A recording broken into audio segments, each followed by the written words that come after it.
Good morning, Washington. Hello and welcome to Manufacturing Week Live. My name is Chris Johnson, President and CEO of the Association of Washington Business. Today we're reporting live from beautiful Walla Walla Community College in southeast Washington State. It is a gorgeous and warm day to be here in southeast Washington. It's also our first outside shot. Being here on Walla Walla's campus today is an excellent example of the Washington's community college system partnering with employers like John Deere to build a strong workforce for our state's future. Walla Walla Community College serves over 5,000 students who study in 65 degrees and 52 certificates. From agriculture and business, engineering, technology, enology and viticulture, wildlife ecology, and web design are just a few of the examples of the degree programming right here at Walla Walla. The diversity of the programming no doubt helped the college earned the distinction of being named the top community college in the nation by the Aspen Institute in 2013. And it's great to be here. We've got a great view of the Palouse and the Blue Mountains today. Today we're here to celebrate Manufacturing Weeks and AWB's annual celebration of Washington's manufacturers. Manufacturing is essential to our success. It's essential to our safe economic recovery, and it's essential right here in Walla Walla. Today is day 3 of our 6 shows where we explore the many great manufacturing stories of our state. The focus for today's show is on technology, energy, and carbon. Today we'll focus on the amazing opportunities around the development of smart energy grid, investing in clean energy, and developing the right workforce to make this progress possible. Once again, it's a great example of how manufacturers are leading the way on sustainability. We'll also announce the second Manufacturing Award winner at the end of today's program. The finalists are some of the strongest companies on the area of green manufacturing. They include companies like Vaughan Timber, Pack Worldwide, and Yakima Chief Hops. We'll hear more about these companies towards the end of today's program. I also want to thank the sponsor of today's show, and that's Puget Sound Energy, working to provide reliable energy for all of Washington every day of the year. So let's get started. We've got a great show. We'll hear from Walla Walla Community College President, Dr. Chad Hickox.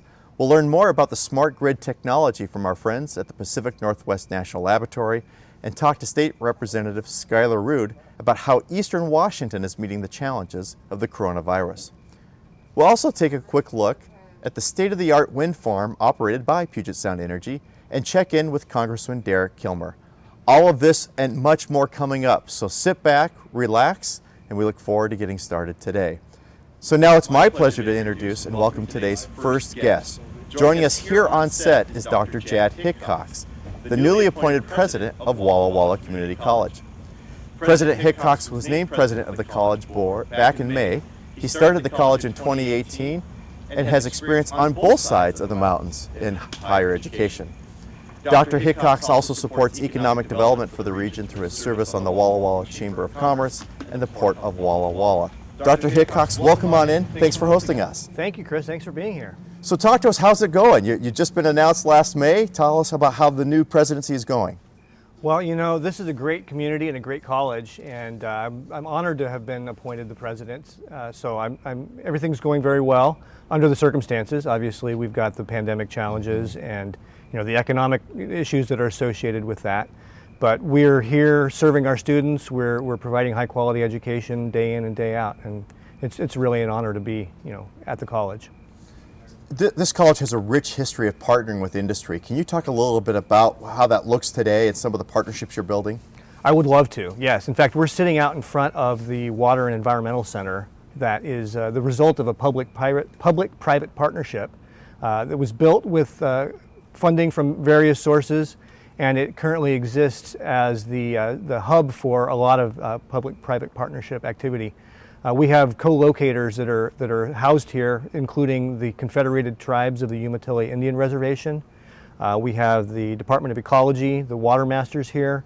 We have a couple of private companies, Unibest, ETS Labs. We've got tremendous deep roots in the community and in partnering with these various entities embodied in the Water Center. We also have a lot of connections in the wine industry, as you may well be aware. We have an enology and viticulture program that is award-winning, very highly regarded.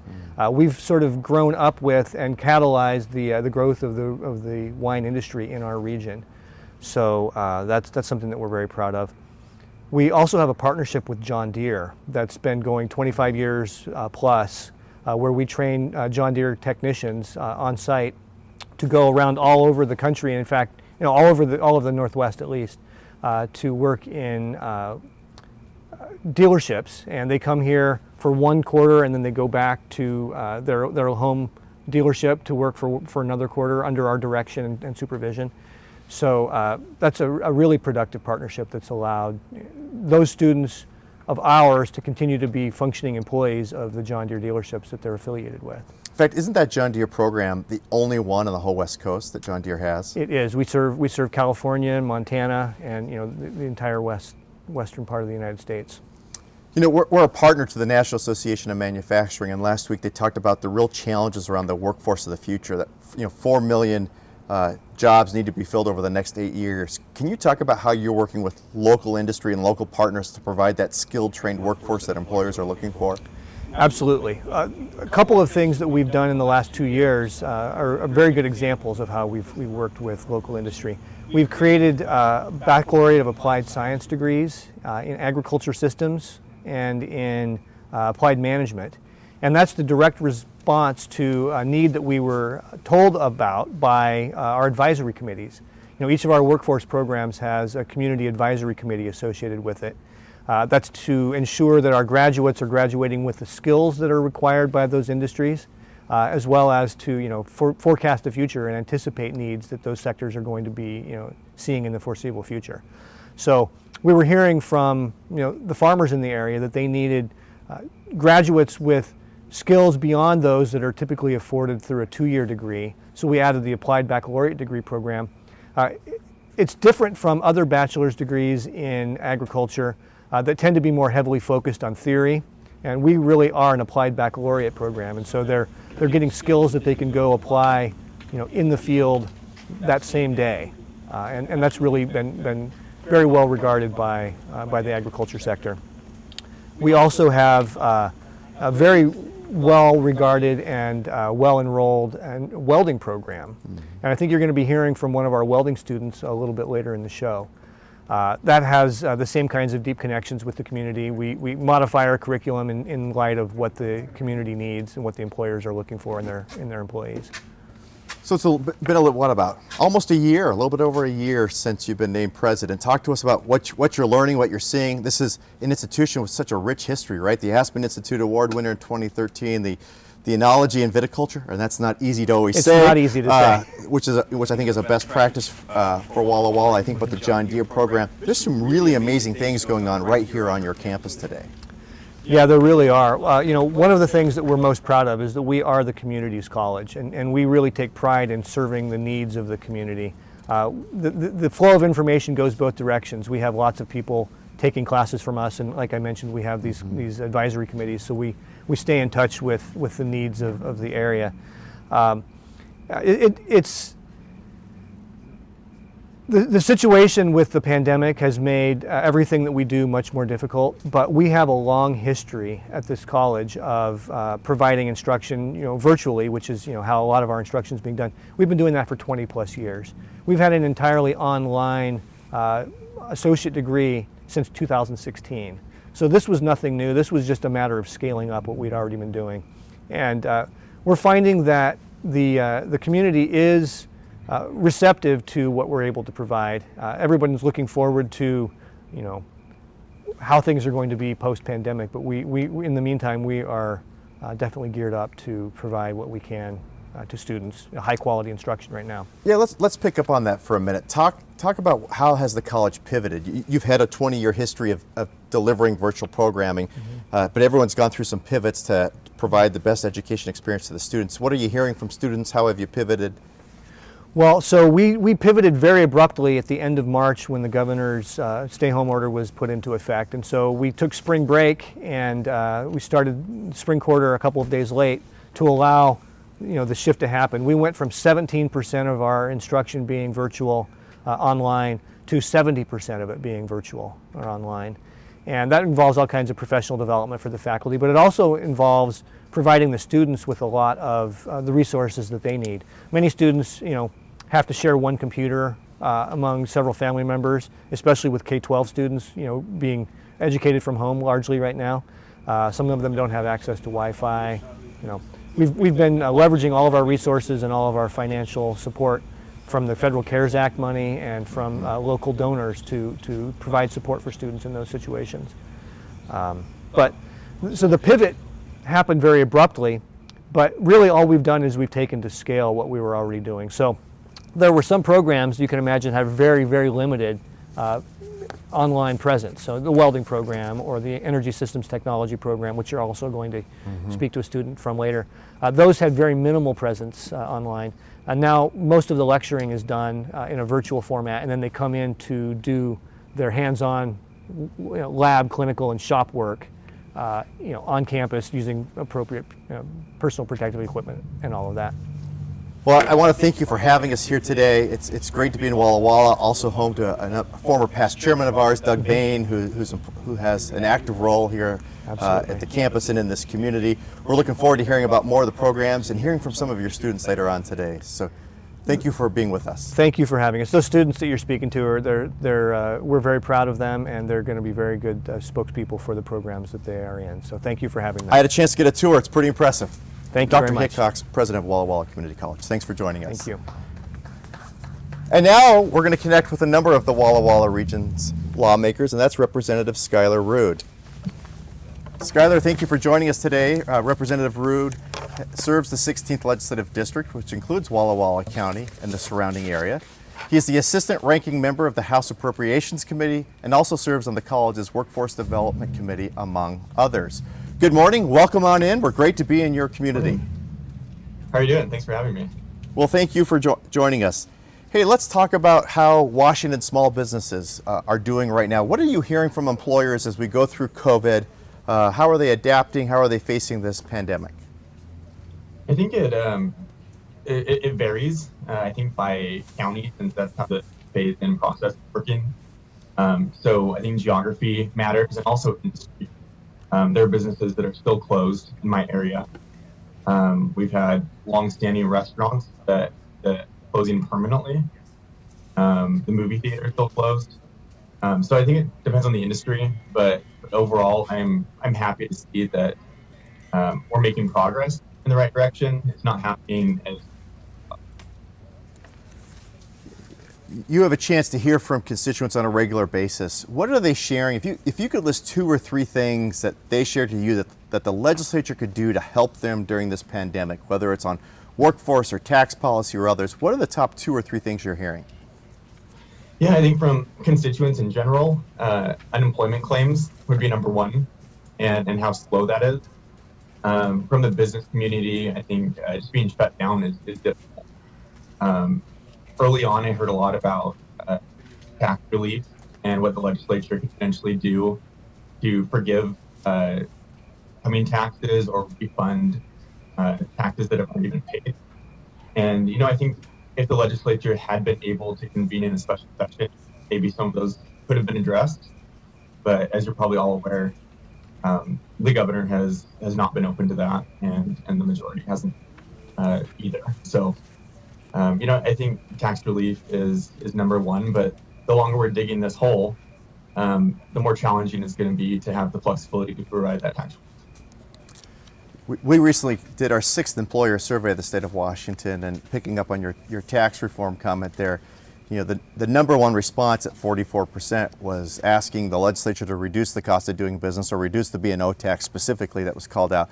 Thoughts from you about the legislature's desire and interest to do that as we go into the next session to give some important relief to manufacturers in our state? I can say that I have the desire to do that. I unfortunately don't think that the legislature necessarily does, so that's frustrating. In absence of the flexibility to cut taxes, I think maybe a no-cost option might be to look at ways that we can reduce regulation on businesses to save them costs from outside taxes. I'm really interested in what options might be available in that area. There's been active conversations over the interim about whether it's the transportation package going into next year and the role that that might play in recovery, or the capital budget. What are your thoughts on those? Yeah, those are tricky. Both of those budget and transportation are bond funded, so there's a little bit of flexibility in a way to spend money in a way that we don't have to pay up front.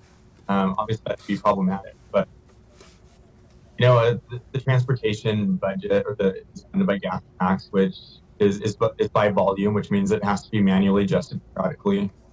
I'm really more interested in seeing where we can save costs in the transportation system before increasing taxes. So I would have to look at details and kind of see what the tax would do. To my knowledge, hasn't been developed at this point. So I should probably reserve any kind of commitment until looking what that would do for our economy.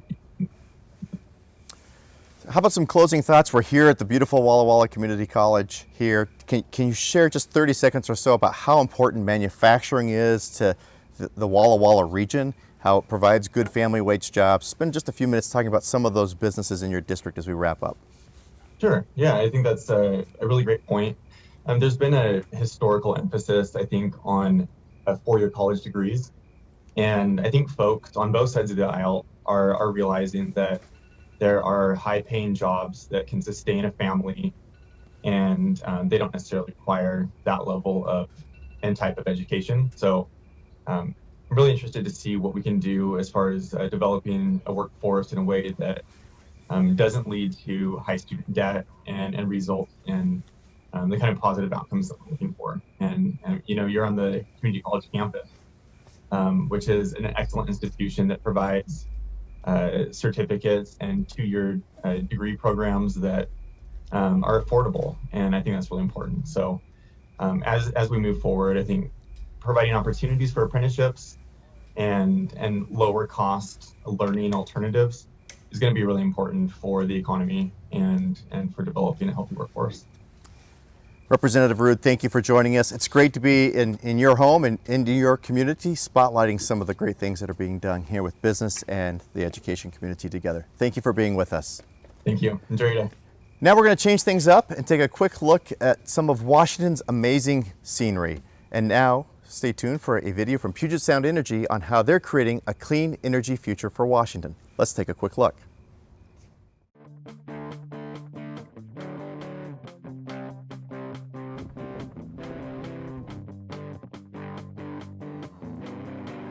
Hi, my name is Andrea Nesbitt, and you're at the Wild Horse Wind Facility. We have 149 turbines here, powering 60 to 70,000 homes. Today I'm going to take you to the top of a 230-foot tower and show you how we convert that wind energy into electrical energy. The base of the tower is about 13 feet wide, and we have the ladder in the back for our technicians to access the nacelle for maintenance. It's attached to the wall with magnets. And we do that so we don't have to bolt or weld to the tower itself. We also have a high voltage cable running down next to the ladder carrying 34,500 volts that comes down from our transformer through a switchgear, and then a series of underground cables takes it to our substation.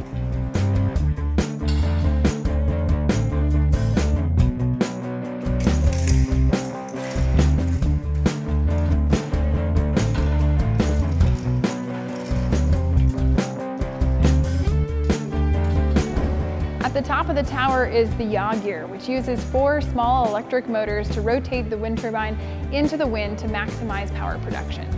The yaw gear can do up to 3.5 rotations before it has to unwind and go back the other direction. So here we have the hub hatch.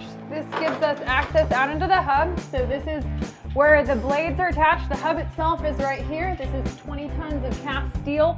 The blades are bolted in with blade studs here. And they're also attached to the hydraulic system, which allows them to pitch, which means they can actually pivot their blade in or out of the wind. And they've got about 90 degrees of range that helps them control their power output and also the speed of the rotor. We're looking at the main shaft here, which connects out front to the hub and further back to the gearbox, and it's transferring energy at about 16.5 revolutions per minute. We've got a front set of bearings and a rear set of bearings right here.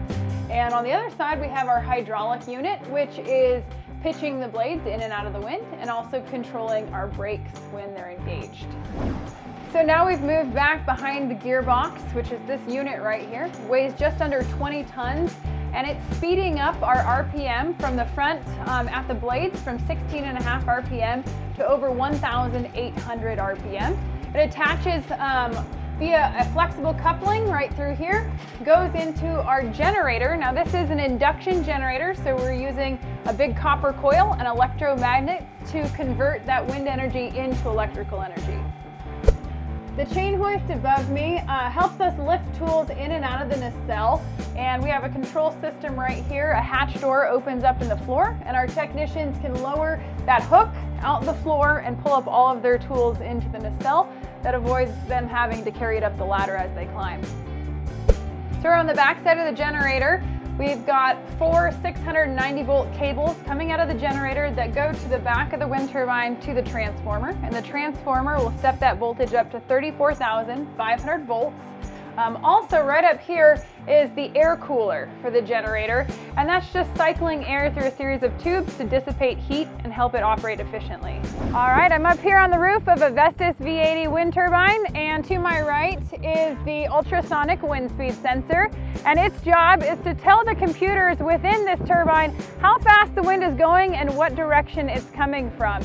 So that actually tells the yaw gear how to adjust or which direction to point the nacelle, and it also tells the blades what pitch they should be at to control their speed and their power output. While I can't take you to the top of the tower, you can join us for a guided tour at the Renewable Energy Center. We're open April through November 15th from 9 to 5 with guided tours at 10 o'clock and 2 o'clock and by appointment. We'll let you look inside of a generator, walk the length of the blade, and go into the base of a wind turbine. We hope to see you there.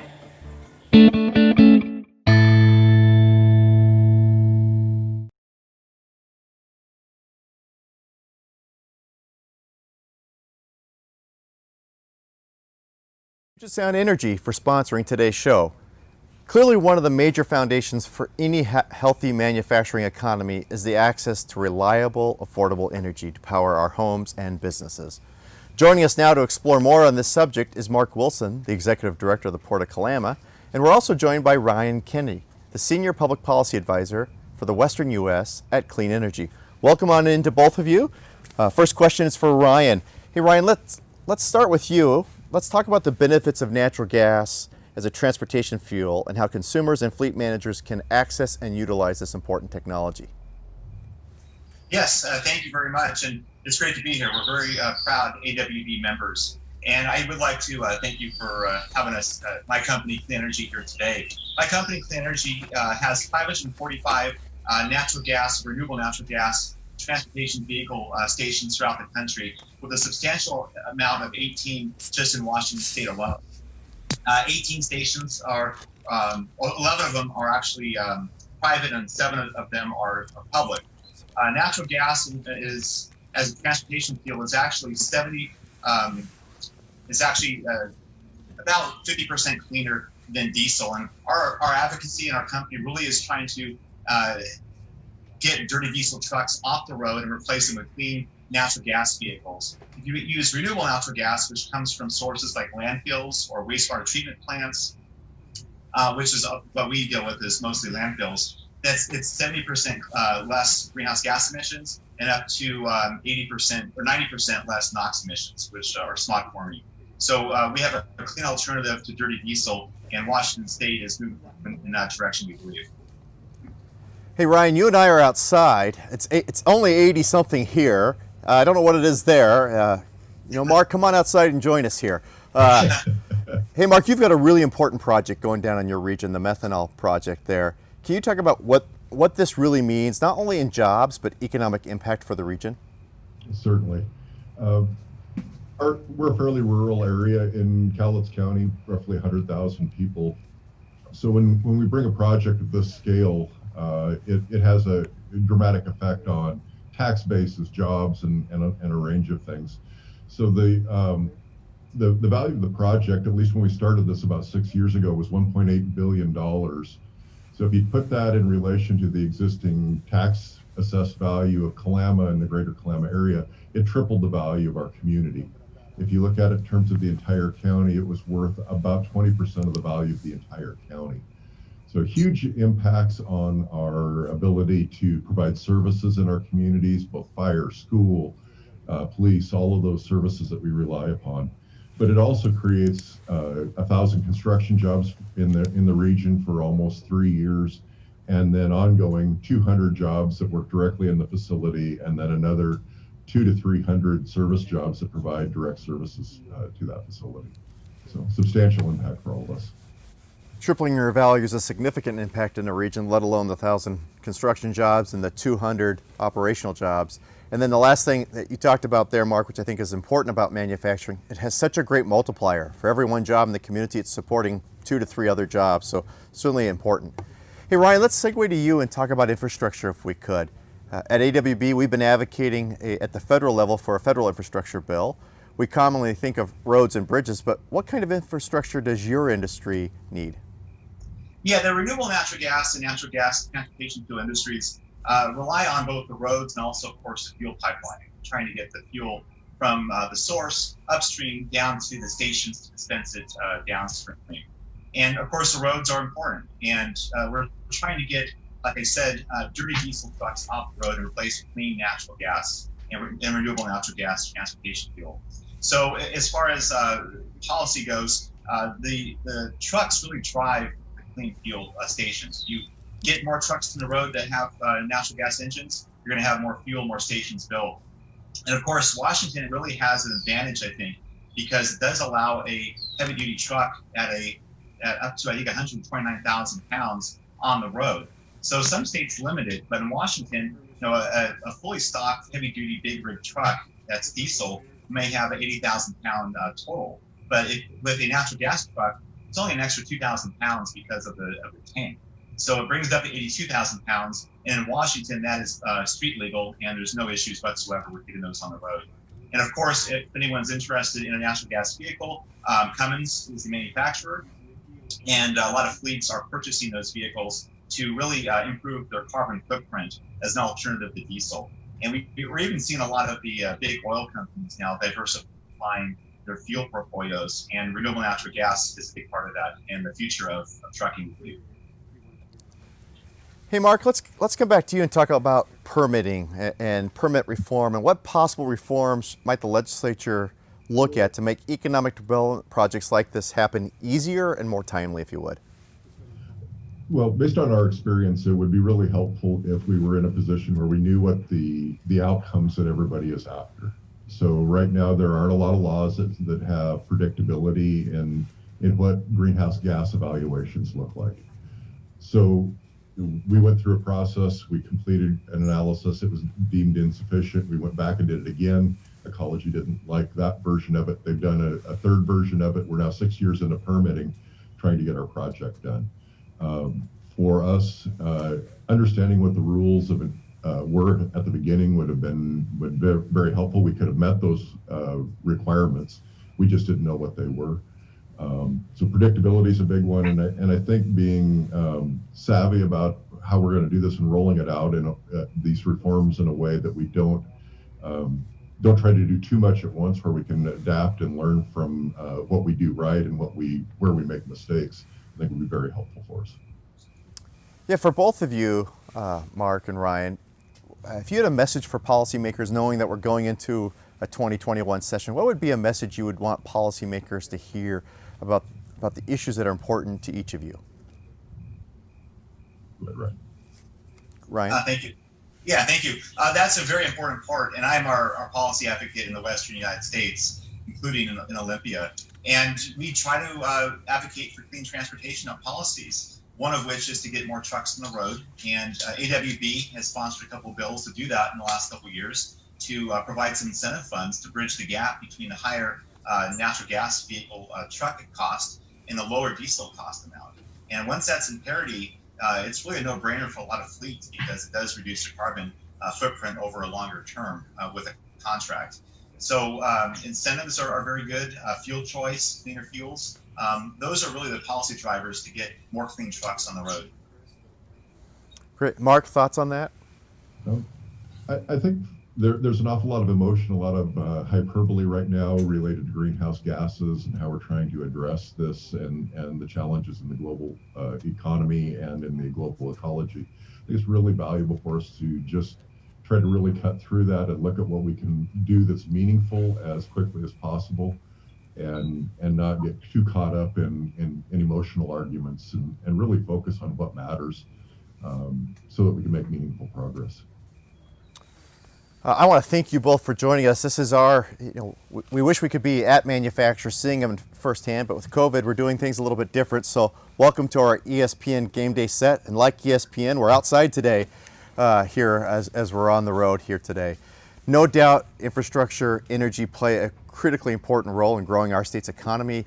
It's important for urban, it's important for suburban, and it's important for rural parts of our state. Thank you both. Thank you, Mark. Thank you, Ryan, for joining us today. Thank you. Thank you. Great. At this time, we're going to take a quick commercial break. Stay with us. We have one of America's leading energy experts, Carl Imhoff from the Pacific Northwest National Laboratory, joining us on the back end of the break. We'll see you right back here.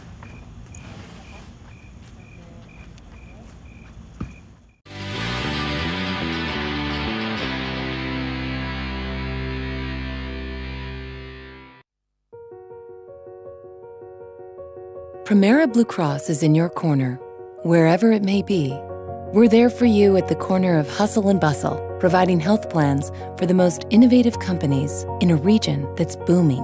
We're also in the corners of places that aren't measured by size to ensure rural communities are well cared for too. We're in your corner for the bumps in the road and the long roads ahead, partnering with Seattle Cancer Care Alliance to have Premera people on site. We're in your corner the exact moment you need us. And when a whole community's in need, investing millions to fund mental health services and fight teenage homelessness. Premera is in these corners, and these corners, every day, working hard to make healthcare work better. We're Premera Blue Cross, and we're always in your corner. Life is different these days, but that's not stopping us from living. Like spending quality time with family, supporting local small businesses, and doing what's right to keep each other safe. At U.S. Bank, we're doing our part to turn words into action. We're committed to investing in diverse communities by increasing grants and capital to support small businesses, housing, and workplace advancement. Together, we can create the momentum for positive change. Learn more at usbank.com/action. Soleus is a medical device technology company. We're focused on the wellness market with treatment of vitamin D deficiency through ultraviolet phototherapy. This is a very competitive labor environment, and so we really need to make sure that we attract high-end talent. Having a competitive healthcare package is extremely important. Going with AWB Health Choice, I think, was a good decision for us. It makes us more competitive in the market. Good healthcare is good business.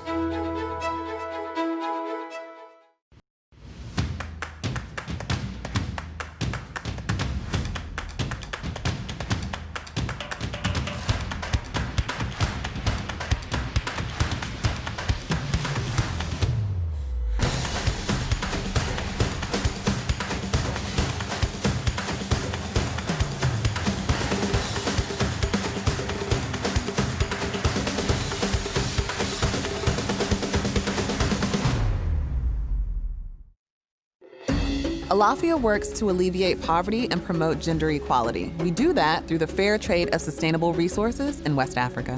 Private enterprise alleviates poverty. Using a business to make money to help other people. Our mission is heavily impacted by excessive regulations or taxation. And when the business is difficult, it means that you can't grow, and you can't grow, it means you can't hire people. We believe that every human being deserves to have an opportunity.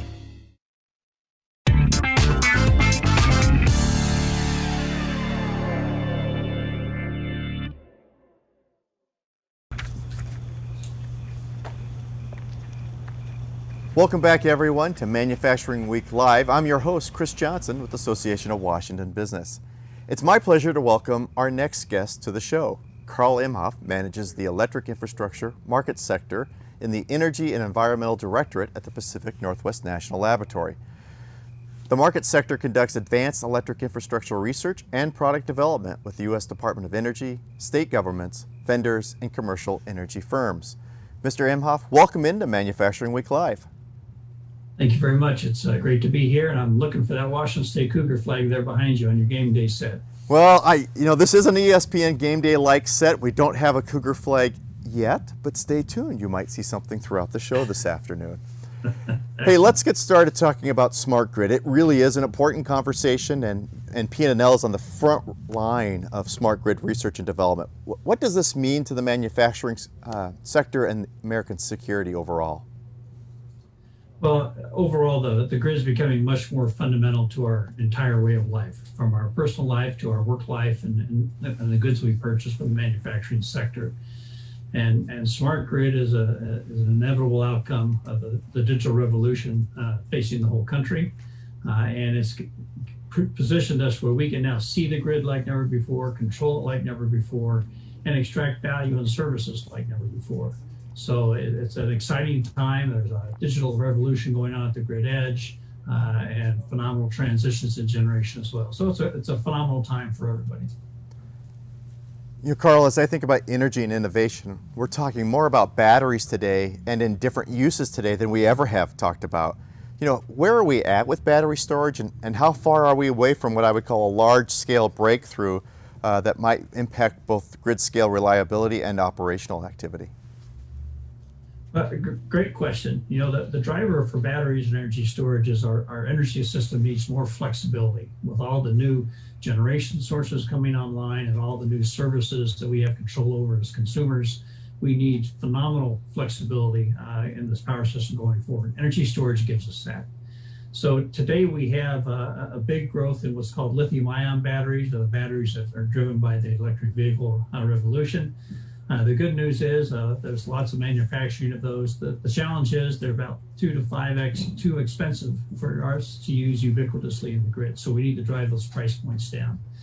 And so we are working on earth abundant materials, not lithium, but earth abundant materials like organic materials to really enhance, bring the price point down this past year. Our research at P&L, we met some goals for about $230 a kilowatt hour installed, and the DOE goal is about 120. So we have a ways to go, we have several years to go, but we're making phenomenal progress to bring the price points down so that energy storage can be a ubiquitous resource for all of us.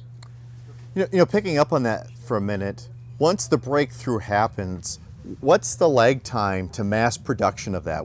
So once the breakthrough happens and you see that happen, how far away are we looking at from mass production of those batteries taking place? So great question. If you look at the lithium-ion batteries that we're purchasing today, and Tesla and a number of others are manufacturing, that was a 40-year journey from discovery to where we are today in lithium-ion batteries. DOE recently awarded Pacific Northwest National Laboratory a new investment called Grid Storage Launchpad. It has partnership from Washington State Department of Commerce for us to dramatically shorten the time it takes for us to deliver the next generation batteries. And I think we're probably 3 to 5 years away from meeting some of those lower price points on the next generation chemistries. And at that point, then you're another several years away as well. But I think the Grid Storage Launchpad in Washington State will position us well to help accelerate that journey. What are talk about the conversation for a moment about Tri-Cities being home to a number of research and development on the energy front, whether it's grid scale batteries, looking at the new scale model and others. What's being developed in the Tri-Cities, and what do you see coming out to the market maybe first? Batteries are penetrating the market now. I think they're just looking to build the first generation of the small modular nuclear reactors, which is the new scale technology you referred to. And I think both of those are really part of this all-the-above future that we're trying to look at to give us a flexible, clean energy future. The small nuclear reactors are really complementary with energy storage. They're going to generate power during off-peak times and on-peak times. energy storage will help absorb that in the off-peak times and make it then available during peak periods, et cetera. So I see really energy storage is going to be a big focus for what we do in the Tri-Cities. The nuclear reactor work, the NuScale project, that's going to be a new small modular flexible generation source, and they're going to work together in the spirit of the future as we move forward. You know, thinking about the future and thinking about security and data and energy, as we think about the Internet of Things here, and a number of us having Internet of Things type of devices, you know, what steps are being taken to ensure the benefits of IoT devices can be utilized in a safe manner and protected from hackers or any other type of activity that might be out there? So there's a phenomenal amount of work being done, Chris. We have 3,500 utilities across the country. They serve our entire nation, and we're working with them first and foremost on improved better practices to ensure cyber resilience across all of their engagements across the power delivery system. And I think a big opportunity is to get more and more digital devices pervasive both in manufacturing and industrial use and consumer use. We need to secure the supply chain for those devices. They all come with embedded digital chips. And so we've actually been working on some next generation secure design standards or frameworks, working with vendors such that we can help secure the supply chain with the people like Intel and Schweitzer Engineering Laboratories and others who are manufacturing these digital devices, so that there's more resilience in the devices themselves. And then the last thing I'd mention is we are looking at new architectures, new business models for how the grid's going to work. A lot of industries like Boeing and others are doing some of their own self-procurement and utilization of energy. And we need to help them figure out what's the right architecture so what they install is securable or protectable. And so there's a lot of attention being paid to that. And there is some increased risk there, but I think with just some prudent planning and design and securable design, I think we'll be in good shape.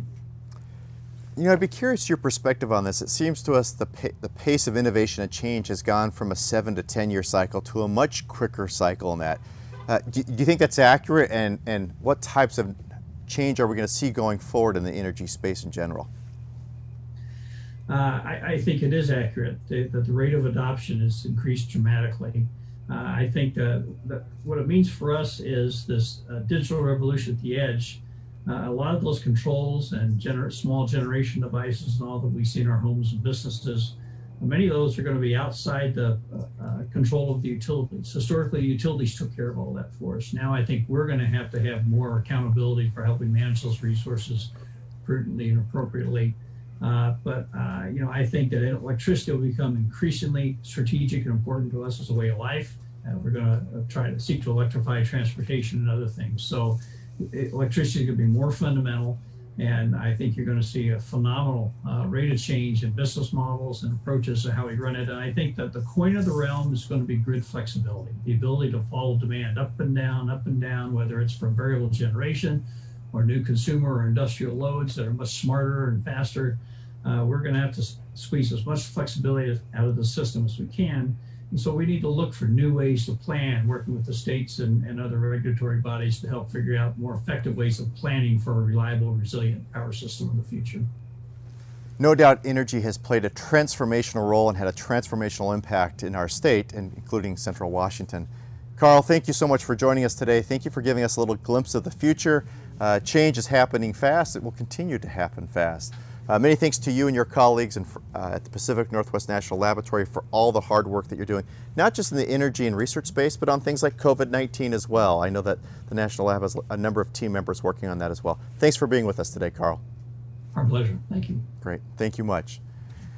Now we're going to switch things up a bit and focus on a key ingredient to creating a strong economic future for our state, and that's building a world-class workforce to power our manufacturing economy.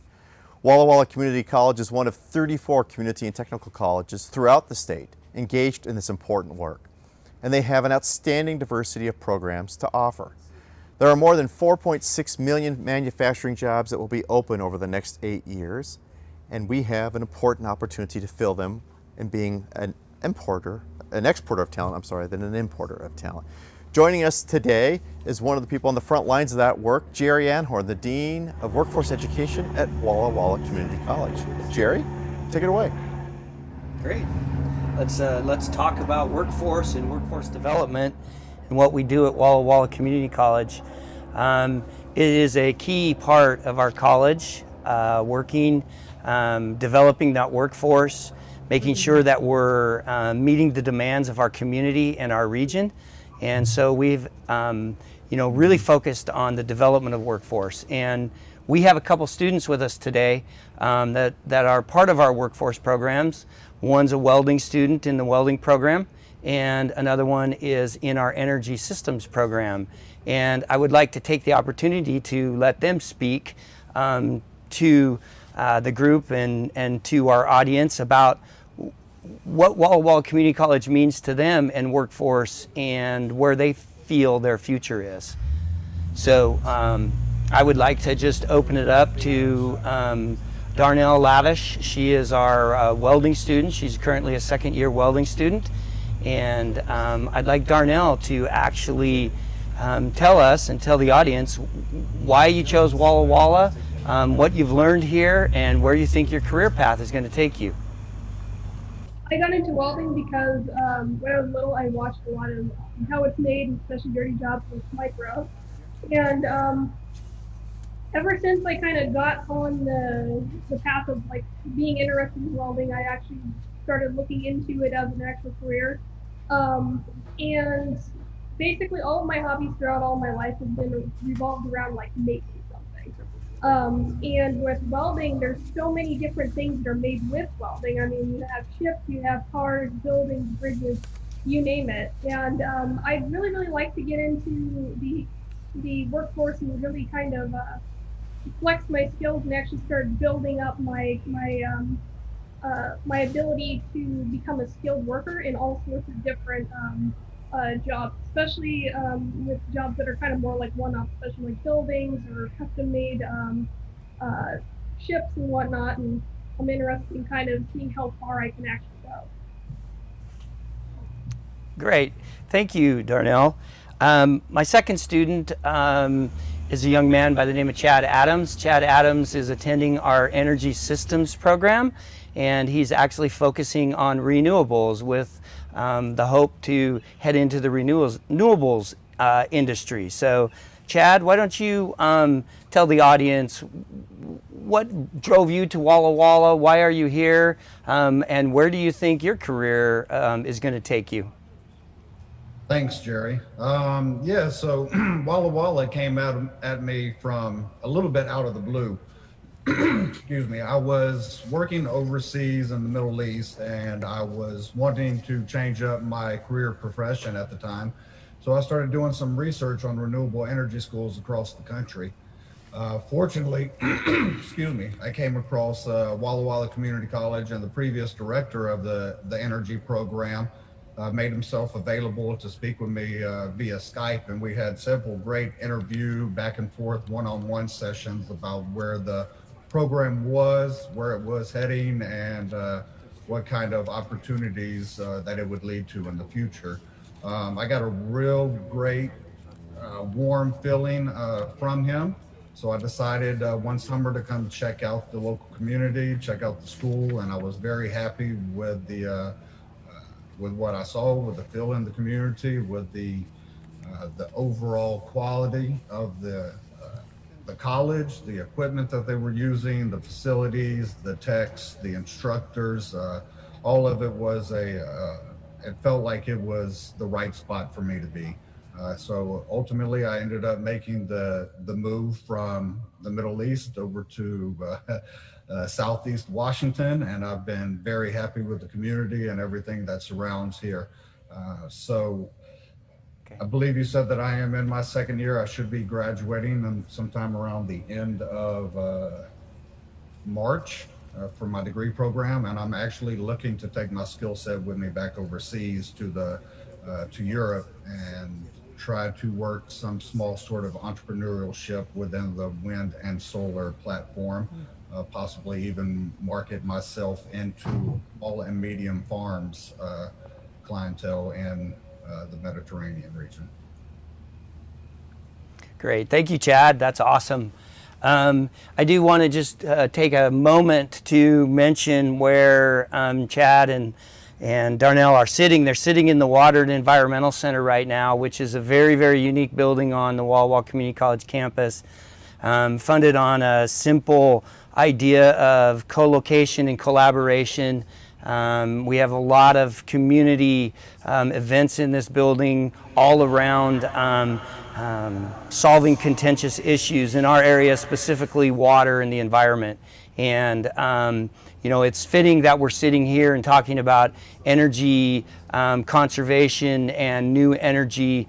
This building is all about that, and we have learned that water and energy are tied together. And so it is just an appropriate setting for us to be sitting here in front of this building right now. So Darnell, would you like to tell the group maybe what your training program has been like here? What's the curriculum been like? Has it challenged you? And do you feel like you are prepared to go out and work in the industry? Okay, so basically, most of the time before COVID hit, we had basically about 7 or 6 hours a week per day of hands-on axle workshop training. So you'd be learning how to use the oxyacetylene cutter, grinding tools, you'd be welding different projects depending on where you are in the curriculum. Usually we start off with stick, we go over to migrate over to MIG or TIG, and then there's also certain other smaller types of like specialty cutting tools, like using the plasma cutter, and also the CNC cutter, which is basically like a computerized plasma cutter that can cut shapes or whatever you program into it. And then we would usually have about 1 hour of class time every about 3 times a week. And it would be basically just like book work. So it would be a lot of like general information, theory, like if you're doing this, what should my settings be, etc. It so far has been, honestly, I think it's been one of the most thorough, honestly, one of the most thorough like training parts of my degree under Mike Haggard, who has like about 40 years of experience in the welding industry. And honestly, I don't think that I could even say that I'm not prepared to actually go out into the workforce. Like, there's a lot of hands-on stuff, and he basically tells us how it works in the industry, and he should know best. But basically, I think that I think one of the biggest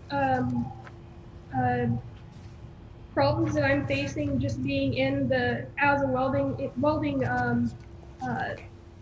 tradesperson is that typically this is a male-dominated job, so I have to basically let my work speak for me. But honestly, I think I'm pretty well ready to actually start getting jobs and actually adding more to my skill set as a skilled tradesman. That's awesome, Darnell. Hey, Chad, would you please explain the class you took this spring and the uniqueness of that offering when you're hanging off the side of a building? You must be referring to the Repel training that I had over the course of beginning of COVID with Charlie, yeah? Yes, I am. Yeah, that was a lot of fun, actually. A little bit of it goes hand in hand with some of my military background, so I have some experience rappelling out of a helicopter, coming down the center of the hole in some high rescue situations. But this, I said this would about equal some of the experiences that I had over there. You can definitely parlay that into rappelling off of a windmill and in a situation where you either have to rescue yourself or rescue a fellow team member, co-worker, or colleague because they sustained an injury or had a heart attack or became incapacitated for whatever reason that might be. But the class itself was great. We had some initial training online where we did readings over familiarizing ourselves with the equipment, what was to be expected of us, how the day would look like moving forward. but a lot of our training came from hands-on practicum. We have an on-hand certified trainer at the school who is able to teach the students and get them qualified to be able to go right on out on a windmill and not have to go through 3 or 4 days of training that can be quite expensive, and feel quite comfortable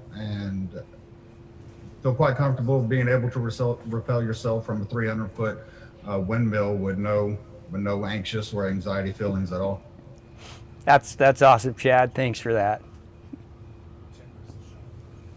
Hey, Jerry, welcome back in. Chad, I think I probably have more than just a little bit of anxiety hanging out of there. What a great story, Jerry, about whether you can be in the Middle East, come to Walla Walla, and head back overseas somewhere and put your education and career right in place. And to Darnell, her comments about the superior education and experience you received here, I think speaks highly of the college. Spend 30 seconds or so. You've got such a unique program, the only one on the West Coast, the partnership that you have with John Deere. Can you talk a little bit about that program and why that's a best-of-class program? Yeah, so that's one of the ones the president spoke about a little bit earlier. I'm very, very proud of our partnership with Deere. Hugely sponsored by that corporate partner. You know, they actually will send us equipment that's, you know, $600,000-$700,000 equipment, brand new off the assembly line, and let it be here for, we can put 49 hours on it, and then it gets back to the dealers to be sold. But that way, our program, we're training technicians on the latest and the greatest of the technology. You know, like we talked earlier, today's tractors from John Deere have more computers on them than the space shuttle, the original space shuttle. So it takes a highly trained technician to figure that out. And when a farmer has spent that kind of money on a tractor and it's sitting in his field, how important is it that he get a technician that understands how to plug that computer in, get it fixed, and get that thing operational? And that's what we do here. And we're really proud of the partnership with John Deere Corporation, and look forward to many, many years of partnership with them. We were joking, these John Deeres look very different than what I had on our family farm 30 years ago today. They have a lot of technology in them. Yes, they do. Yes, they do. Matter of fact, they even steer themselves. Hey, you have a personal connection. I know we're running just a little bit over, but you have a personal connection to physically the land that we're on. Can you just share a little bit about that? That's correct. I grew up irrigating this land. This was part of the family farm.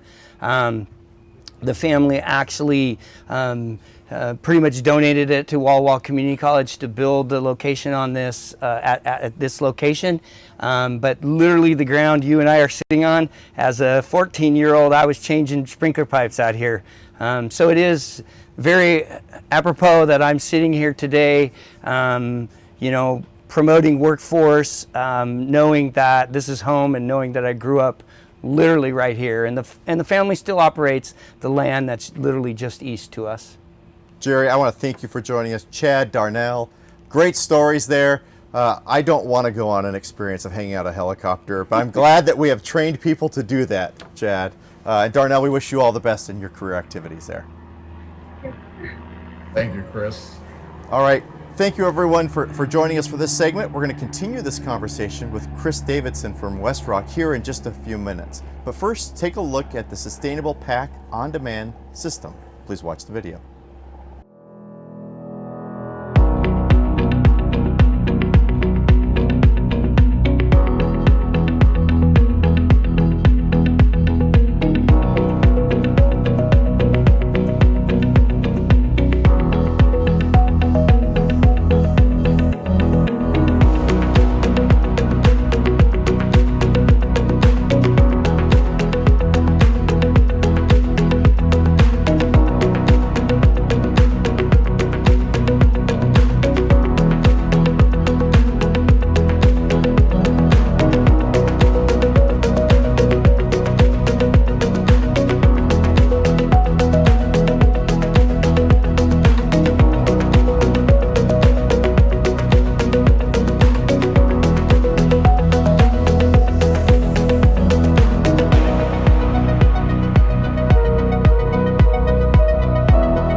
Welcome on back, everyone. Glad to be here today on the campus of Walla Walla Community College.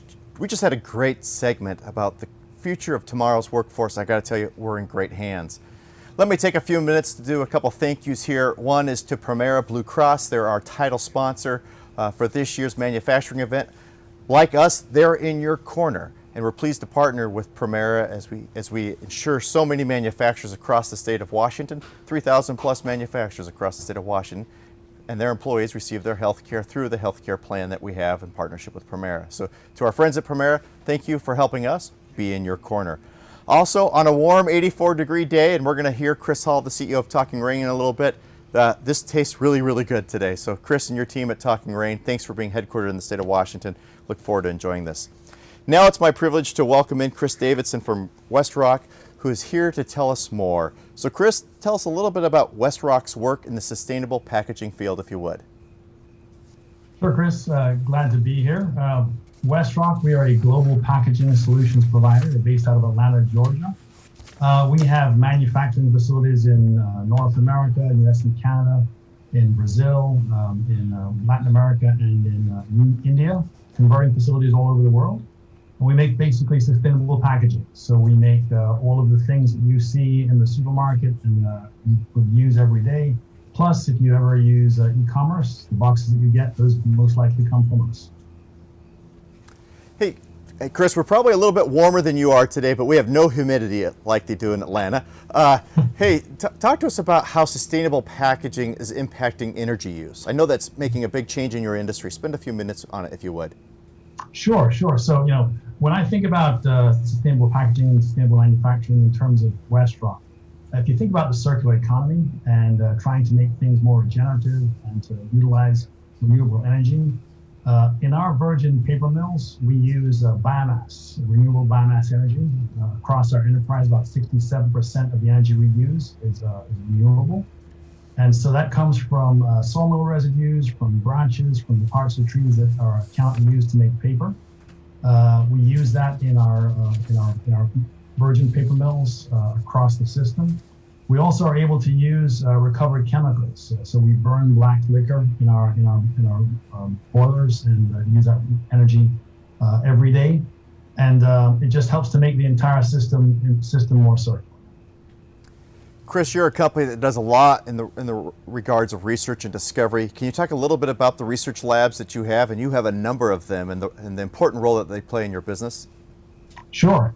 So if you think about sustainable packaging and what customers are looking for, everybody is different. Each of our customers is in a different business. They have different requirements, but all of them are focused on making sure that customers are happy. So the way that we utilize research and the way that we utilize design and innovation is based a lot on consumer insights. We do consumer studies.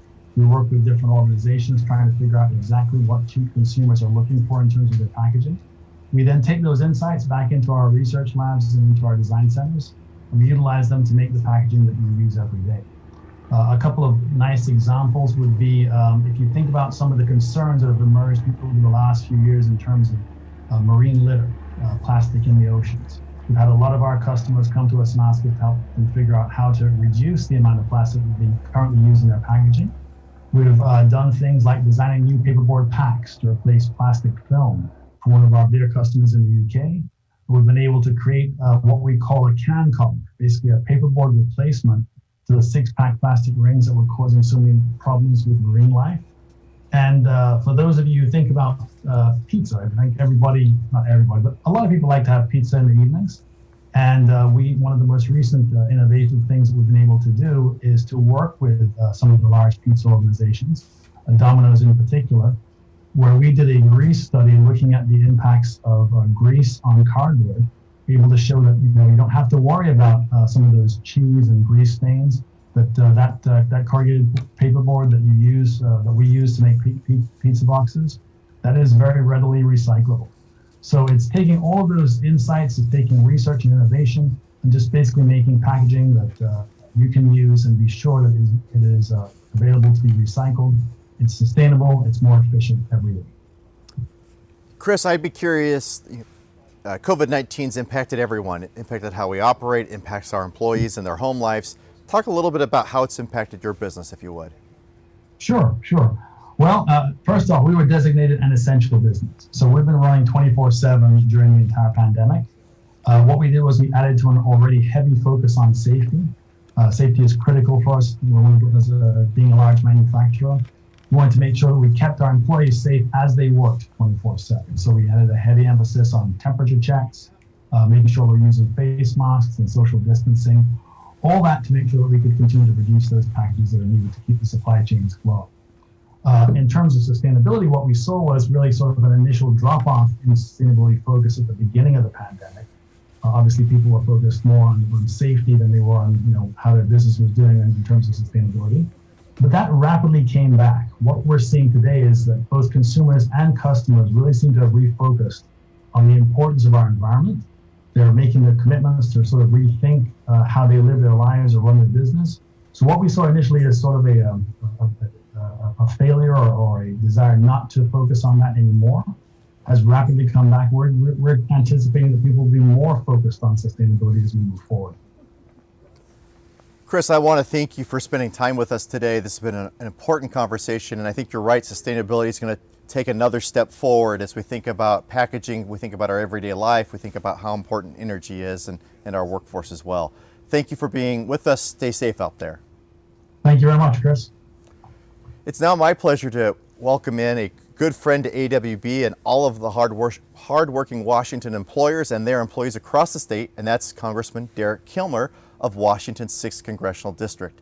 Representative Kilmer has been active with us during COVID, been on a number of our calls talking about the challenges and opportunities facing employers throughout the state, talking about the importance of the CARES packages, infrastructure bills, and others. And so, Congressman Kilmer, I'm sorry you're not outside here at our fancy game day set, joining us in beautiful Walla Walla, where it's only 84 degrees. It's a little toasty, I gotta tell you, it really is. So welcome on in. Are you gonna put on the game day like stuff head or? I need one of those. Do you got one? You gotta start predicting winners. Yeah. I'm predicting that Washington employers are going to come out of this COVID environment with stronger than they were, hopefully going into it, with more wind at their back than wind in their face. Amen. With from your lips to God's ears, and thanks to a lot of good work by the AWB. Hey, we just finished our 6th employer survey across the state, and even I was surprised. 66% of respondents access the PPP program. Critically important. I know Congress has been working, and it's maybe challenging figuring out how do we get to this next level, but it's clear employers needed support. It's clear, given what we're hearing out on this tour, that employers are going to need some more support.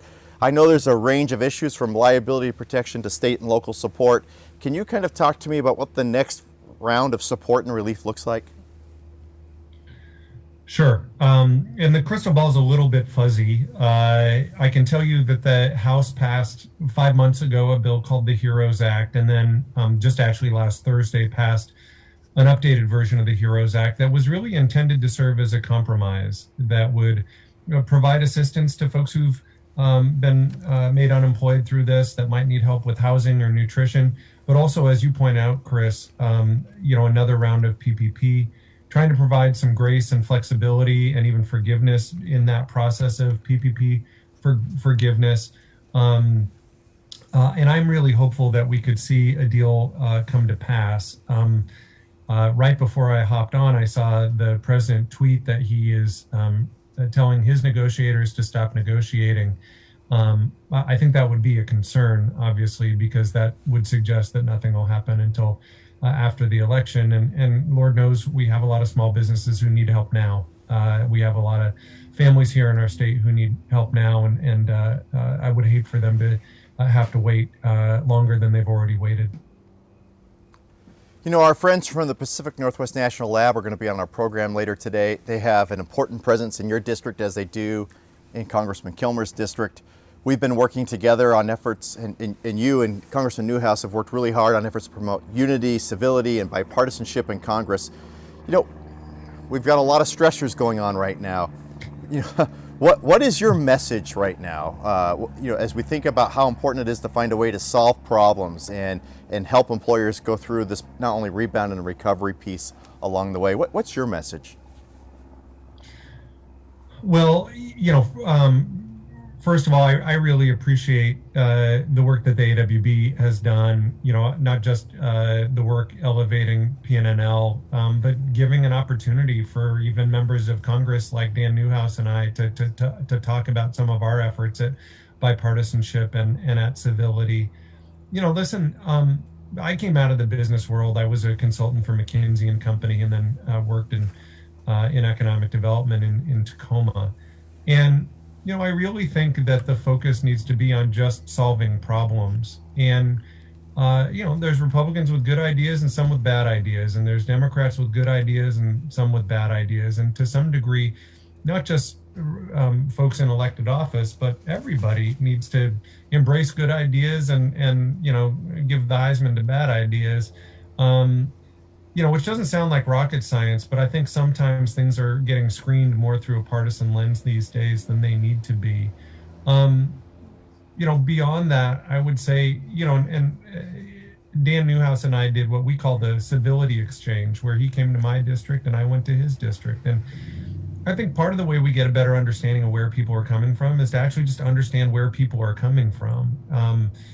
And I think that's a job, certainly for elected officials to try to get a better understanding of folks who have a different perspective. I chair a group in Congress, and Dan's a part of it, called the Bipartisan Working Group, where we really try to engage one another. We're not necessarily singing Kumbaya around the table, but we're at least trying to get an understanding of one another's perspectives. To me, it's usually the best hour of my week. And we need to do more of that, not just within Congress, but as a country too, engaging folks who may think differently than we do, and just trying to foster some understanding, dial down some of the toxicity, and for all of us, not just elected officials, but for business leaders too, recognize that we all have to do our part to model good behavior in how we engage one another, how we treat each other with respect and civility, how we tweet, if you tweet, and beyond. So, Derek, you're going to appreciate this. This is like game day, and I got people telling my ear, wrap up. But, I think I'm going to go over. I'm going to exercise a little privilege here, just so you know here. You have a lot of roles in D.C. You talked about problem solvers and the New Dems coalition, but you also chair, I think, one of the sexiest groups there called the Modernization of Congress. So I hope you spend a few seconds talking about that. Do that first, then we'll come to my last question. We're going to be over, but we'll make it up somewhere. Yeah, about every 20 or 30 years or so, Congress realizes things aren't working the way they ought to, and they create a committee to do something about it. And this year's committee is called the Select Committee on the Modernization of Congress. And its primary mission is make Congress work better for the American people. I'm conscious that as a member of Congress, I'm part of an organization that, according to recent polling, is less popular than head lice, colonoscopies, and the rock band Nickelback. And, so what I'm excited to tell you is that in a really partisan environment, as of last week, our committee has passed unanimously 97 reforms to make Congress work better. And some of it's big things around budget and appropriations process reform, and trying to drive greater civility within Congress and trying to make sure that Congress works better for the American people. And it's a committee that was truly bipartisan, 6 Democrats, 6 Republicans. And the fact that we were able to unanimously pass 97 reforms, I think, bodes well. If they'd had a better chair, maybe we would have gotten to 100. 97, still an A, Chris. So.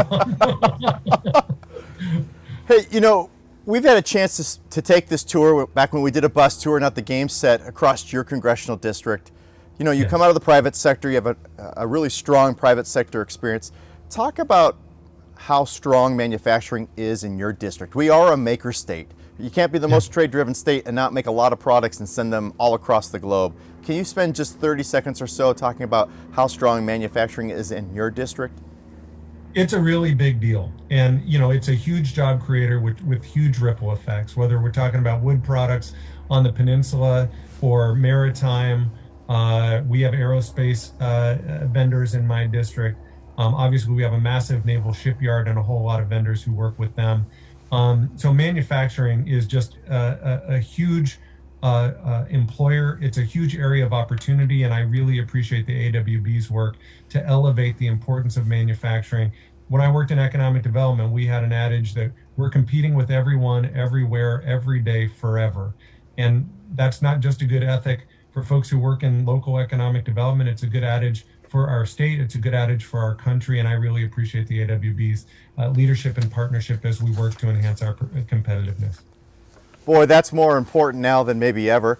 I just want you to know, this is toss this to me, George. This is a ESPN Game Day set. So I'll put this on. I don't have a Husky one. I'm sure somebody's going to grab that for me by the time we're done here today. So, hey, okay, staff, for all of you that went here, 1, 2, 3, what? Go Cougs! Go Cougs. Congressman Kilmer, thank you for joining us. Go Cougs. We'll move on to our next segment here. Thank you, my friend. Hey, thank you. All right. I got to find the script here. All right. So thanks for staying with us here. We're going to take a short commercial break. Up next is Genie, today's PPE hero, sponsored by U.S. Bank and more. In fact, we're going to also talk to you about our award winners in the green manufacturing space. Stay tuned. We'll be back with you shortly.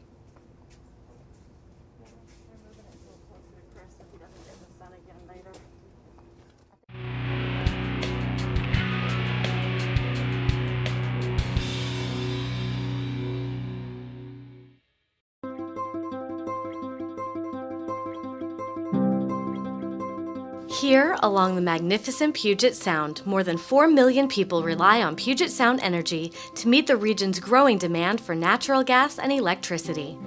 Headquartered in Bellevue, Washington, Puget Sound Energy is the state's largest and oldest energy utility, with roots stretching back almost 140 years.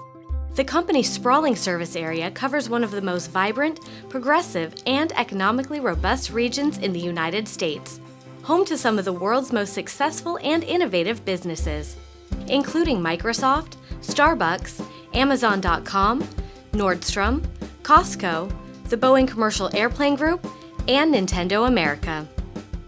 Puget Sound Energy owes its longevity in part to an unshakable commitment to service and an industry reputation for vision and leadership, now and in the future. When others feared what was to come, you saw a sliver of light, opportunity. And while some tried to go back, you're going all in, rethinking, reinventing, smashing through new barriers and old fears. And we're right there with you, in the trenches, still grinding, still climbing, as you rally and rise. You are the one who can make this whole world turn. So be bold, be brave, be unstoppable. Our cranes are used in virtually every industry you can think of. Some of our biggest work is with our proprietary product, the Lamson TransiLift. Lamson employs about 120 people here in Washington State. We firmly believe in giving back into our community. Things that happen right here in Washington State can make us less or more competitive. We understand the need for regulation within Washington State, but that regulation needs to be streamlined. You need to be able to react quickly to your customers because that saves them time and money.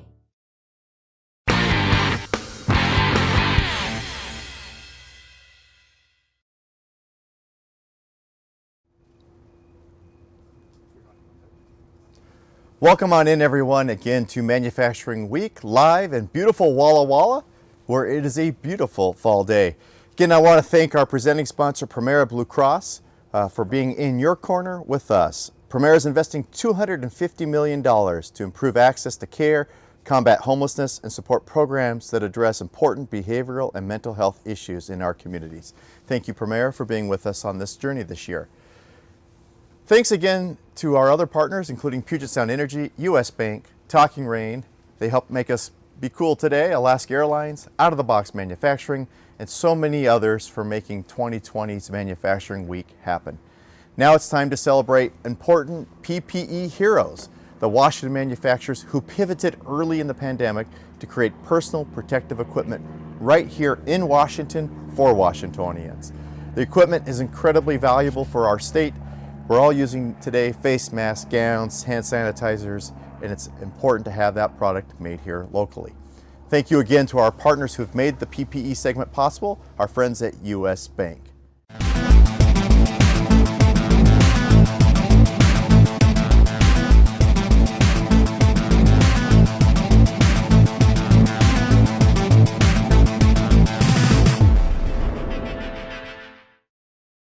Now it's my privilege to welcome in Rob Roche. Rob is the Chief Legal Counsel for Terex Aerial Works platform at Genie Industries. Genie is based in Redmond and normally makes scissor lifts, boom lifts, and other equipment for the construction industry. You can't miss them. They're blue, and we see them going up and down the roads after they're assembled and onto the customers. But last April, Rob and his team at the company launched an effort to produce face shields and masks to help our medical professionals and first-line responders in their fight against COVID-19. Rob, welcome into Manufacturing Week Live. The only thing more fitting outside would be if I'm on one of your platforms 150 feet up in the air. That's true. Hey, share with us a little bit about not only the journey to PPE, we'll come back and cover that, but just a little bit of the history of the company and the significant impact and footprint that you have in Washington State. Well, Chris, we were founded in Redmond, Washington in 1966, so we've been around for over 50 years.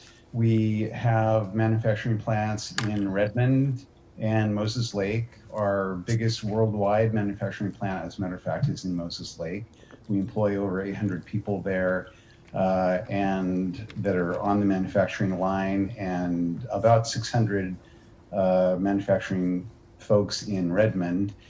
And Genie manufactures products that allow people to work safely at heights. So scissor lifts and boom lifts, telehandlers, a lot of them used in the construction industry, but you can find our products worldwide in hospitals, in warehouses, in hotel ballrooms, all over the place.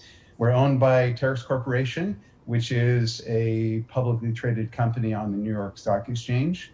They purchased us in 2002, and Terex owns a few different construction equipment manufacturing companies that are also produced worldwide. Hey Rob, talk to us about this PPE journey, if you would. It's so important today. You moved really early. Share with us about kind of what caused you to go early, and then how did you do it? We did. We jumped right in. We really wanted to contribute when we heard about, like everyone, the shortages of PPE. And as a manufacturing company that's been pretty inventive in its history, we thought that we could use some of our capabilities to help with production of PPE. The question was, what should we do? And our former president, Matt Farron, his wife, Mary, is a nurse at Overlake Hospital in Bellevue. She kept telling Matt how severe the shortages of PPE were for her and the other frontline employees at Overlake. And so, along with Matt, we made the decision to begin producing both masks and face shields. Everyone wanted to help, to pitch in.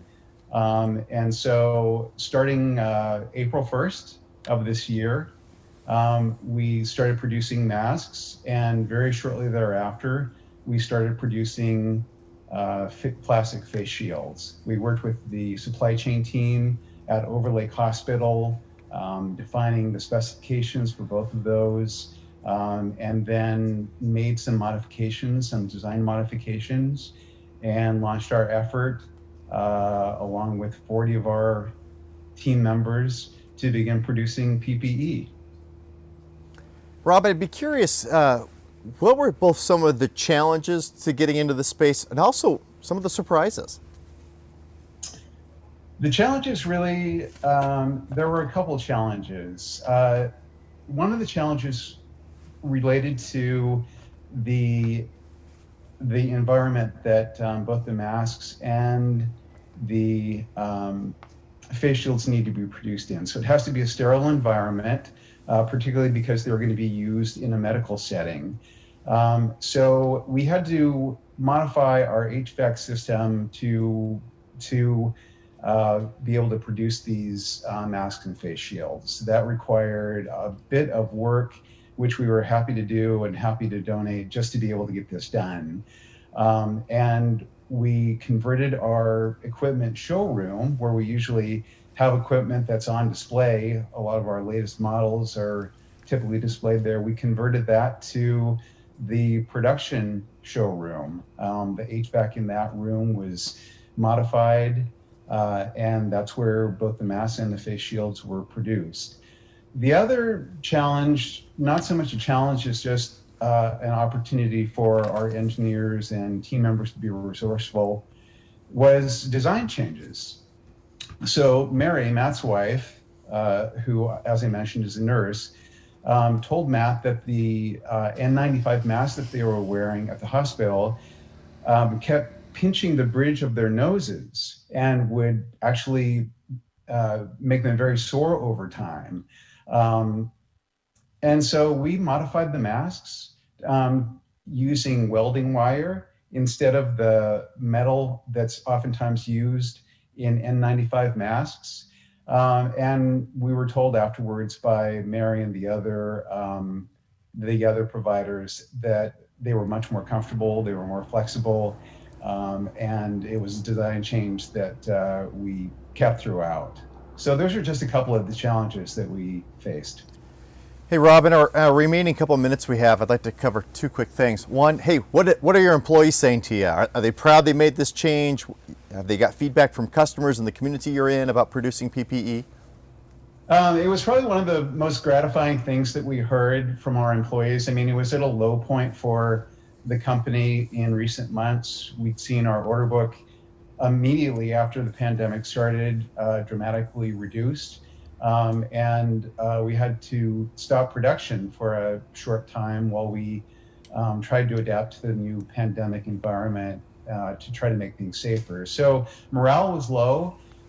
This was a huge shot in the arm, and both community members and team members have thanked us for both allowing them to contribute, but community members have thanked us for producing and donating all of the PPE. We ended up making almost 27,000 masks that were donated to Overlake, and about 10,000, just under 10,000 face shields. So it was a team effort, and I think everybody really appreciated the boost in the arm.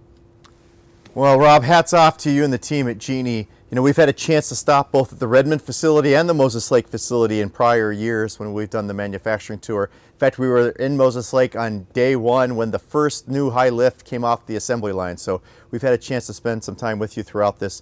When you see blue lifts going down the road, think of Genie. Hats off, Rob, to you and your team on this. Thanks, Chris. Thanks for being with us today. At this time, it's my pleasure to announce the winner of AWB's 2020 Award in Manufacturing in Green. This award is given to a business that's maximized energy efficiency, gone above and beyond the regulatory requirements, and minimized waste and reduced its carbon footprint. Many thanks to our friends and partners at UPS for sponsoring the Manufacturing Excellence Award. The finalists for this year's Green Manufacturing Awards, and it was competitive as it's ever been, features some of our great companies like Yakima Chief Hops, Vaughan Timber, and Pack Worldwide. So without further ado, this year's Green Manufacturing Award winner is Yakima Chief Hops. Congratulations to the team at Yakima Chief Hops. We're joined today by Levi Wyatt, the company's Corporate Social Responsibility Coordinator. Welcome to the show, Levi. Hey, thanks for having us. We are extremely happy and really honored to bring home some hardware here to the Yakima Valley. It's quite the hefty trophy, so we're really excited to show it off. It's a great trophy. We're going to show this quick clip, and I'm going to come back and pick up this conversation.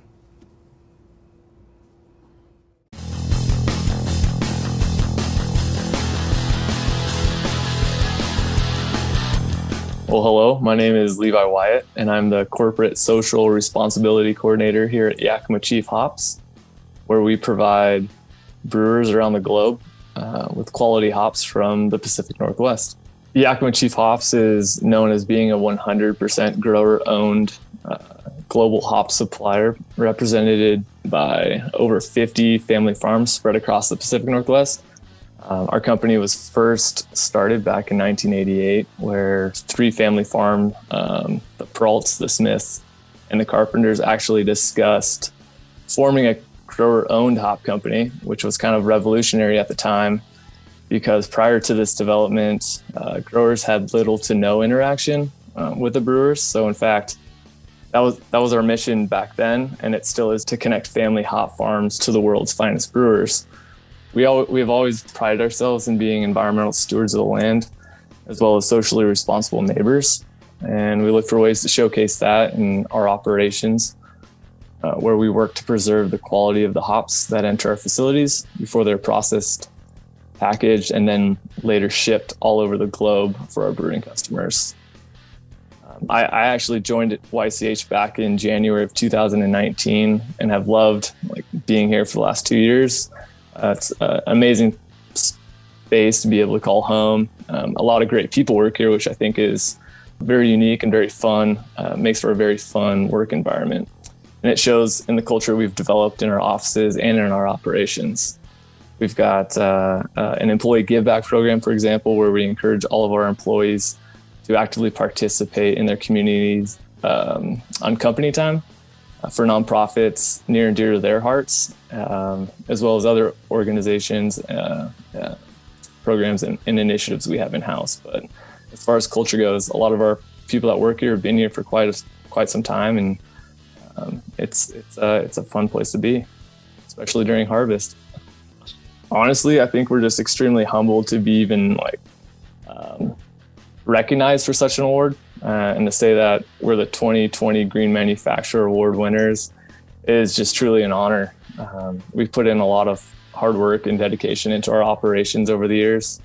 So for example, last year we invested a lot of capital spending and into infrastructure for the betterment of not only the planet, but also for our business. So in early spring of this year, we finished up construction of our CO2 recovery project, which was kind of a state-of-the-art process for us in our extraction facility, which allows us to recapture and clean excess CO2 that otherwise would have been emitted as CO2 gas, which is also a greenhouse gas. We're actually bringing that back into our operations.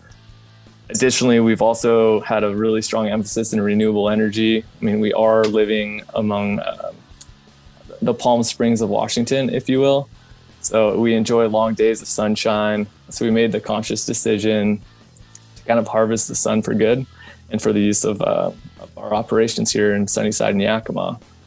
So over the course of this journey, it all started in 2016. We started the solar panel installation. We're now recognized as the largest solar array in Washington state, all of which are located on our Sunnyside facilities on the rooftop and encompass over 70,000 square feet. Utilizing innovation in our operations has really helped us see what's out there, but also get us in the ballpark of even just being nominated for such a prestigious award. Well, first and foremost, I'd really like to thank the Association of Washington Business to even have our names put into the hat for consideration for such a prestigious award. We are honored to be sitting here as the recipient of the 2020 Green Manufacturing Award. I would also like to thank all of the amazing contractors on behalf of the projects that we've installed over the years to get us to where we're at, to even be in contention for such an honor. But I'd also like to send out a special thank you to all the employees at YCH, because I know a lot of our innovative ideas originated here in-house and really took flight, and we're able to put pen and paper and move it to the next step here internally. So I think a lot of that thank you would be derived here internally at YCH by all of our employees. So.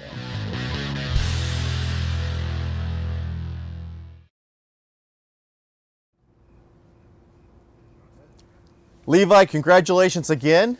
The Green Manufacturer for 2020. Let's see that award. Here she is. Good looking award. Thank you guys so much. Hey, give us a brief overview of your company. If people aren't familiar with the company directly, they're probably very familiar with the product. Yeah, well, Yakima Chief is located here in the Yakima Valley.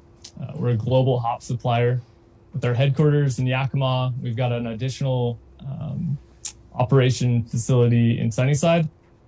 We work with 15 grower owners, so we're 100% grower owned. And then we've got another 50 allied growers scattered across the Pacific Northwest. So that includes the likes of Idaho, Oregon, and of course, Washington. We also import hops from Europe, New Zealand, and Australia. And our job here at the manufacturing and operation side is to preserve that quality, so those that enjoy the beer can have that quality product delivered each glass that they have from their local brewery. I thought for a minute, Levi, you were grabbing a beer there, or grabbing some product there for a minute. Hey, too early yet. What drove your work to increase your energy efficiency and reduce your waste? Yeah, I mean, I think this has long been a characteristic of the organization, being an agricultural based company. We in fact rely so heavily on the environment. It was only, it was important for us to make sure that we give back in some way, shape, and form. So as I mentioned, we're preserving that overall raw ingredient, the hops. So to be able to incorporate that into our operations and see that through is very keen on our engineering and in our entire staff. So we're always looking for opportunities to conserve the amount of natural resources we use, as well as reduce the amount of CO2 we're emitting in our operations. You're one of those companies that always has kind of continuous improvement in mind. Can you share with us a little bit of what you're working on the horizon? Totally. So as of last month, we continued our solar expansion project. So in our Sunnyside location, we have over 70,000 square feet of solar panels. I think with this last installment, we've broken ground as being known as Washington's largest solar array, rooftop solar array, and we're not looking to stop there. We've acquired another building there in Sunnyside, and we look to fill that up with on-site solar as well. We've also invested in a CO2 recovery project. So this is something that's kind of new and to us. It was quite the project in the making, but it's made a lot of headway over the last couple months when it was introduced this March. So we're always looking for innovative ways to team up with our engineering team to kind of bring products back into the system here. So with that CO2 recovery system, we're actually going to be able to reduce our CO2 emissions by 65% in that building alone. And then another one on the horizon, we're located in an agricultural heavy location. So what's an opportunity for us to utilize that waste for good and utilize that towards energy? So we're pursuing the likes of anaerobic digestion as a possibility for clean energy as well. Legislature will come back into session in January. What would be your advice or wishes out of the legislative session as you think about next year? It's a tough one. I think we're all kind of navigating through this year, weathering the storm here in the global pandemic, but safety has always been the forefront. But I would just encourage those lawmakers to kind of continue lobbying for manufacturing. It's such a crucial component of Washington State's economy.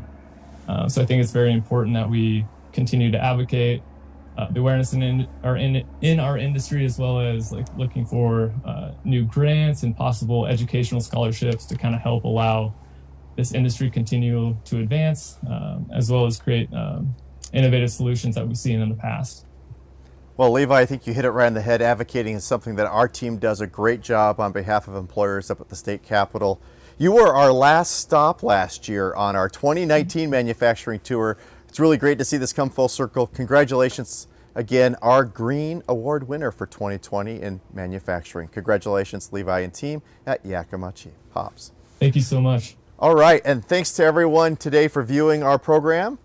We are again live. We were live here today at Walla Walla Community College. What a great day, what a great setting to be here.